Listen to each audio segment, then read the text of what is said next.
उत्तर प्रदेश की योगी सरकार बालिकाओं, युवतियों और महिलाओं को लेकर बेहद सतर्क और संवेदनशील है। शिक्षा और सुरक्षा के साथ साथ इन्हें आत्मनिर्भर कैसे बनाया जाए, इसे लेकर मुख्यमंत्री योगी आदित्यनाथ लगातार अधिकारियों को निर्देश देते रहे हैं। इसी कड़ी में लखनऊ के राजकीय AP Sen girls PG college ने बड़ी पहल की है। शिक्षा के साथ साथ छात्राओं को आत्मनिर्भर बनाने की पहल के तहत यहाँ 3 ऐसे कोर्स शुरू होने जा रहे हैं जो उनके लिए मील का पत्थर साबित होंगे। ये कोर्स इसी सत्र से शुरू किए जा रहे हैं। इससे पहले कॉलेज की प्राचार्य प्रोफेसर रचना श्रीवास्तव के नेतृत्व में सभी प्रोफेसरों और शिक्षकों की बैठक हुई, जिसमें उन्होंने कई निर्देश दिए। इस मुद्दे पर हॉर्नबिल टीवी ने कॉलेज की प्रिंसिपल प्रोफेसर रचना श्रीवास्तव और प्रोफेसर मोनिका श्रीवास्तव से खास बातचीत की है। आइए एक नज़र डालते हैं। हम इस वक्त मौजूद हैं AP Sen girls PG college में और हमारे साथ मैम है, प्रिंसिपल मैम है प्रोफेसर रचना श्रीवास्तव जी। ये कॉलेज इसलिए खास है क्योंकि इसका गौरवशाली इतिहास रहा है। अंग्रेजों के ज़माने का कॉलेज है और इसमें सबसे बड़ी बात फीमेल्स को एजुकेशन के साथ साथ, जैसा कि मुख्यमंत्री कहते हैं, मुख्यमंत्री योगी आदित्यनाथ कहते हैं कि उनको शिक्षा के साथ साथ उनको आत्मनिर्भर कैसे बनाए, उसको दिशा में भी एक पहल होनी चाहिए और ये पहल यहाँ पर शुरुआत हुई है। हम इसी सिलसिले में बात करेंगे मैम से, प्रोफेसर रचना श्रीवास्तव जी से। मैम जिस तरह से आप ये गौरवशाली इतिहास रहा कॉलेज का और मुझे लगता है अंग्रेजों के ज़माने का कॉलेज है, काफ़ी कुछ संजोए हुए ये कॉलेज। इस कॉलेज में मैम मुख्यमंत्री योगी आदित्यनाथ जी कहते रहे कि एजुकेशन के साथ साथ उनको आत्मनिर्भर बनाना भी चाहिए, तो उसको लेकर यहाँ पे कुछ खास चल रहा है। वो खास क्या है, हमारे व्यूवर्स को बताइए मैम। जी नमस्कार। निश्चित रूप से ये कॉलेज बड़ा गौरवशाली इतिहास अपने में समेटे हुए है, बहुत पुराना कॉलेज है और नए सत्र के लिए आज हम लोगों ने सारी टीचर्स के साथ में मीटिंग भी की। इसमें कई खास बातों पर चर्चा हुई, जिसमें ये तय किया गया कि बच्चों को एजुकेशन के साथ में अब कौशल विकास के लिए प्रेरित करें, जैसे कि वो आत्मनिर्भर बन सकें और अपने सर्विस के लिए, अपने एक पैरों पे खड़े होने के लिए कुछ कर सकें। तो इसके लिए 3 हम लोगों ने कोर्सेज़ इस बार शुरू किए हैं, कर रहे हैं हम लोग। पहला है असिस्टेंट ड्रेस मेकर। ये तीनों courses ministry of skill development के अंतर्गत संचालित होते हैं। 105 दिन के ये तीनों कोर्सेज़ हैं। असिस्टेंट ड्रेस मेकर पहला है, दूसरा ब्यूटी केयर असिस्टेंट जिसमें ब्यूटिशियन की ट्रेनिंग दी जाएगी लड़कियों को, और तीसरा है फैशन ज्वेलरी आर्टिसन। इसका भी आजकल मार्केट बहुत हाई है और लड़कियां अगर इसको सीख लेती हैं तो एक तो इनको सेंट्रल गवर्नमेंट का सर्टिफिकेट मिल जाएगा और ये निश्चित रूप से अपने पैरों पर खड़े होने में इनको बहुत लाभ मिलेगा। आज इस मीटिंग में हम लोगों ने एक और चर्चा की है कि अब केंद्र और राज्य सरकार ने नैक पर बहुत जोर दिया है, तो आज हम लोगों की पूरी तैयारी इस दिशा में हो गई है कि इस वर्ष हम लोग नैक के लिए, नैक असेसमेंट के लिए अप्लाई कर देंगे। ये सब बातें आज इस मीटिंग में हुई। मैम जैसे कि आपने बताया कि 3 नए कोर्स यहाँ पे शुरू होने जा रहे हैं आत्मनिर्भर बनाने के लिए एजुकेशन के साथ साथ, लेकिन मेरा एक सवाल ये है छोटा सा, क्या उस कोर्स के लिए अलग से कुछ पे करना पड़ेगा? ये केंद्र सरकार का ही जो नियम है उसके हिसाब से 100 रुपया पर मंथ फीस होती है, बच्चों को वो देना पड़ेगा और उसमें भी अनुसूचित जाति, अनुसूचित जनजाति, विकलांग और EWS के बच्चों को कुछ भी नहीं देना होगा, उनका निःशुल्क होगा। महाविद्यालय ने पंजीकरण शुल्क 300 रुपये का डिसाइड किया है।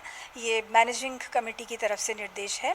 इसका कारण ये है कि जिन रूम्स में ये सब कोर्सेज़ होंगे उनमें CCTV कैमरे का रख रखाव या कमरों का पुताई, फर्नीचर, इन सब के लिए हम लोगों को एक माइनर अमाउंट चाहिए होगा, तो ये एक संकेतात्मक शुल्क हम लोगों ने रखा है पंजीकरण के नाम पर। माइनर कॉस्ट है, कोई इतना ज़्यादा नहीं है। लेकिन मैम एक सवाल ये है कि यहाँ पे आता है कि इतना गौरवशाली इतिहास समेटे हुए ये कॉलेज, फिर भी यहाँ पे फीमेल जो बच्चे हैं, स्टूडेंट्स हैं, उनकी संख्या कम क्यों हो रही है? काफ़ी कुछ यहाँ पे बदलाव हो गया, हाईटेक हो गया, कॉलेज भी हो गया, लेकिन इस दिशा में क्या कुछ अवेयरनेस की ज़रूरत नहीं है लगता है?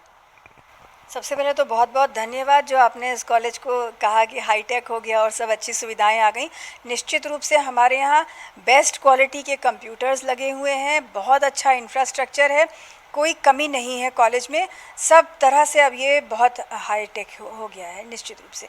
लेकिन जो बच्चों की संख्या कम हो रही है, इसमें कॉलेज आंतरिक रूप से जिम्मेदार नहीं है, बल्कि जो इसका ये सरकार की नीति और आसपास के बड़े कॉलेजेस का खुलना ये रिस्पॉन्सिबल है, जिसके कारण हमारे कॉलेज में अब बच्चों की संख्या कम हो रही है।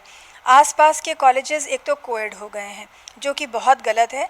वो बॉयज़ कॉलेजेस थे, तब तक सारी गर्ल्स हमारे ही कॉलेज में आती थी। दूसरी बात, हर मोहल्ले में, हर गांव के आसपास डिग्री कॉलेजेस खुल गए हैं, तो जो दूर दराज के बच्चे हमारे कॉलेज में आते थे, चारबाग नज़दीक होने के कारण अब वो भी अपने एरिया में ही पढ़ना पसंद करते हैं। वो बात अलग है कि वो सेल्फ फाइनेंस कॉलेजेस होते हैं, किस लेवल की पढ़ाई होती है वो यहाँ पर डिस्कस करना उचित नहीं रहेगा, लेकिन बच्चों की संख्या केवल इसीलिए कम हुई है। अदरवाइज़ टीचर्स हमारे यहाँ मोस्ट क्वालिफाइड, बहुत मेहनती, बहुत अपना 100% डिवोटेड हैं इस कॉलेज के प्रति। और भी मैम से बात करेंगे। मोनिका मैम जी हमारे साथ, उनसे भी बात करेंगे। मैम, ऐसा क्या मैसेज आप देना चाहेंगे कि यहाँ पे जो गैदरिंग है स्टूडेंट्स की वो बढ़े, और क्या खास है कि यहाँ पे स्टूडेंट्स आएँ? देखिए, सबसे बड़ी बात है कि हमारे यहाँ स्टूडेंट स्ट्रेंथ जो कम हो रही है, उसके लिए जैसे प्रिंसिपल मैम ने कहा कि ये कॉलेज जिम्मेदार उसके लिए नहीं है, ये सरकार की नीतियाँ हैं जो हमारे कॉलेज की स्ट्रेंथ को दिन प्रतिदिन कम कर रहे हैं। अब हमारे कॉलेज के बगल में 2 बड़े कॉलेजेस हैं जो कि बहुत पुराने कॉलेज हैं, और पहले वो बॉयज़ कॉलेज हुआ करते थे, लेकिन वर्तमान में उनको कोएड कर दिया गया है। और आज का जो परिवेश है, आज के उसमें अगर हम देखें तो हर बच्चा चाहता है कि वो कोएड में पढ़े, और उसको मतलब गर्ल्स कॉलेज, थोड़ा सा गर्ल्स जो हैं वो कोएड में पढ़ना चाहता, तो वो वहाँ एडमिशन ले लेती हैं। यह सरकार ने जो नियम बनाए थे, अपने लिए बनाए थे कि इतने दायरे के अंदर इतने ही कॉलेज होंगे, लेकिन वो सारे नियम उन्होंने ताक पे रख दिए। वो जो जियोस थे वो उसको अनदेखा करके हर थोड़े दूर पे एक नया कॉलेज खोलते जा रहे हैं, सेल्फ फाइनेंस कॉलेजेस खोल रहे हैं, जिसके कारण जो हमारा जो टीचिंग का जो हमारे यहाँ बच्चों की संख्या है वो दिन प्रतिदिन घटती जा रही है।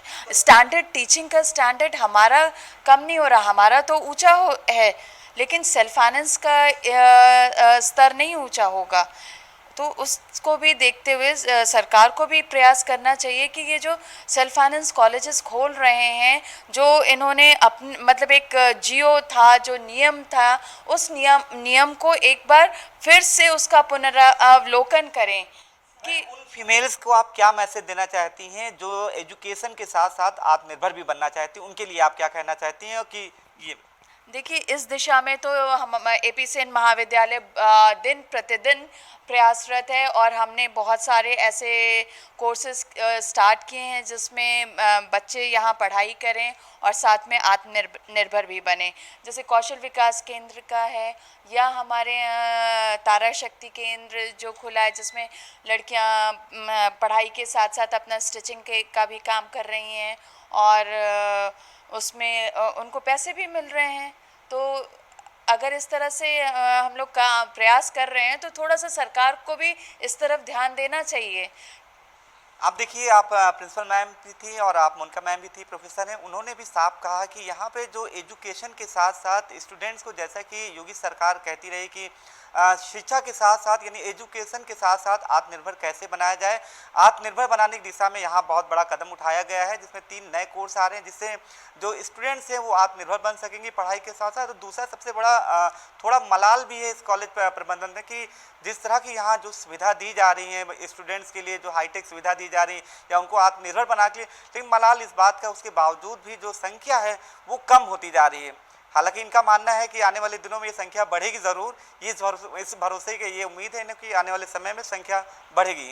वीडियो जर्नलिस्ट विजय के साथ अनूप चौधरी, हॉर्नबिल TV, लखनऊ।